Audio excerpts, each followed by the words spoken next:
Welcome to the United Community Church. Welcome to St. J. Welcome to the Kingdom. Welcome to the March for Medicaid. Thank you for being here.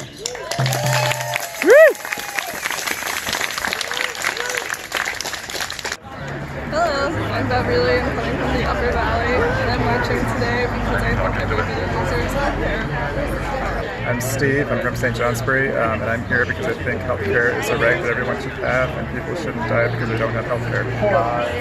My name's Bruce Lather. I live in White River Junction, Vermont, and I'm here today to try to expand Medicaid because healthcare is something that should be automatic for all people.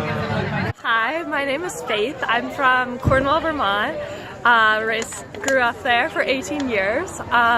And I'm here because I think healthcare is a human right. I think if you live in Vermont and you have a body, then this is a really important cause. Hi, my name is David. I live in Winooski, Vermont. I'm here because I believe healthcare is a human right, and I believe that everyone should have access to affordable healthcare. And I'm here not only for myself, but everyone else also as well. Thanks.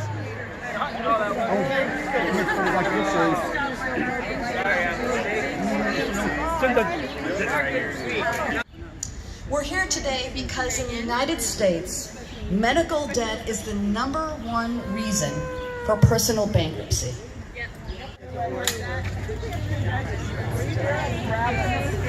We're here today because no one should have to choose between putting food on the table and purchasing the medication that they need.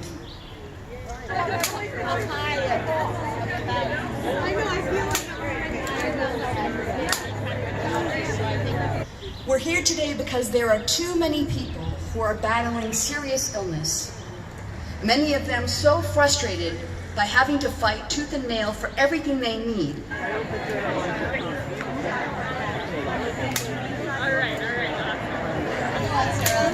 Let's hear it again! Healthcare is a human right!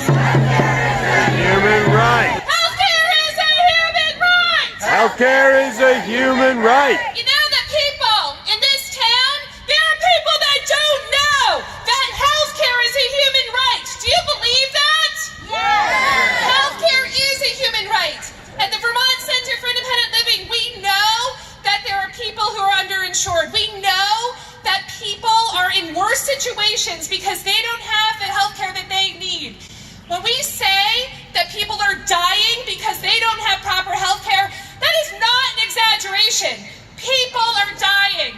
People are not living their full potential because it is not available to them. That is not okay.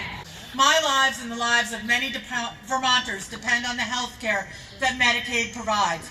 We shouldn't have to choose between food and medical supplies, suffer and maybe die from chronic health conditions that are treatable because we are poor. I am marching for Medicaid because I applied for Medicaid and was denied. I was told I needed to spend down $2,000. Where is that supposed to come from? The only insurance I have is Medicare, which pays 80%. Where is that other 20% supposed to come from? My son has MRSA, which turned into a bone infection. He had bones removed from his clavicle, sternum, and rib cage over the past year. It reached a critical point when it reached the lining of his heart, which was, getting emotional. If my son was not eligible for Medicaid, he would not be here today. Medicaid saved his life. Medicaid saves lives, and we must continue to fight for Medicaid and our right for Medicaid. I'm marching today in solidarity and unity to join for advocacy in instituting a proper and much more pro-human way of covering health. That's right. Yeah! Let's do this! Medicaid pays for services for people with disabilities. If I didn't have services paid for Medicaid, I would not be able to live on my own. My services help with transportation to where I need to go in the community because I take the bus everywhere I need to go. Services help people with disabilities get jobs and help people to have the support they need on the job. I talked to my case manager at Howard Center about my anxiety and other disabilities I have, like cognitive and developmental. Helps me to talk about what I'm feeling, how to work with that, and other stuff I deal with every day. And if it wasn't for Medicaid, then I wouldn't be able to live my own, and other stuff that I now have with food stamps and medical stuff that's being paid for and stuff. I'm very thankful and stuff. Thank you. Yeah! In my search for permanent housing, I am grateful that I am covered by Medicaid. Although as I return back to work to pay rent, not only will I lose my SNAP benefits, but I will also lose Medicaid as well. Ironically, I will have returned to the same place that I was before I became homeless. That is working to pay rent without having any money left over for food or health care. Medicaid is a vital component for poor people to stay housed and arise from poverty. I take care of my mom, and I've been doing it since I've been 18 years old in high school. It's hard for me to take care of her. And I have an LNA that comes in 3 times a week to help out with me, with her. I see what she goes through. She is suffering. She's going to be 77 years old this year and barely can walk. For me, trying to recover from surgery that I had last month, Medicaid paid for that. I'm a trans woman from St. Johnsbury who suffers from gender dysphoria. The hormone replacement therapy alleviates my symptoms, and being on a fixed income makes it impossible for me to afford the hormones and other medications I need out of pocket. Without Medicaid, I, along with thousands of other trans people on Medicaid, will lose HRT and go back to living in a dark, depressing place. I talk with patients each and every day I go to work who are oftentimes more concerned with the financial devastation that their hospital stay will have on their life rather than being focused on the health concerns that brought them into the hospital originally. As we nurses at the UVM Medical Center have been going through our contract negotiation with management, I'm reminded again and again that we live in a time where there's enough wealth for all, and the distribution of wealth from the top 1% down is the issue at hand.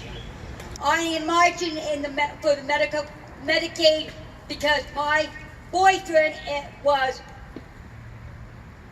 both really Medicaid uncovered. Our prescriptions was we could not afford them for these needs. Then we got Medicaid and they paid for his insulin, his insulin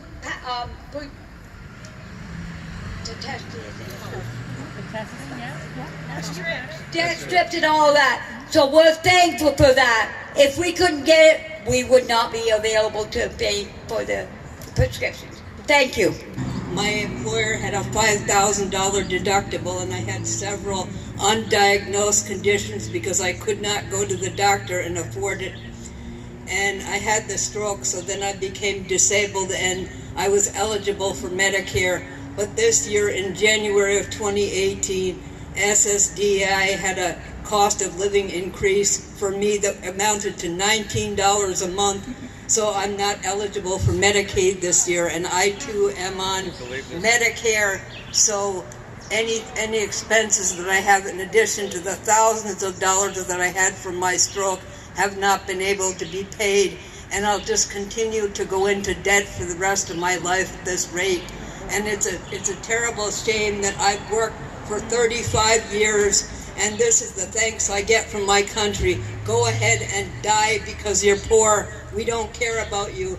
This is the worst crime in the country, and lots of people are ignoring it, but at least the people who are here recognize what a lot of us have gone through and are still going through. Thank you so much for listening.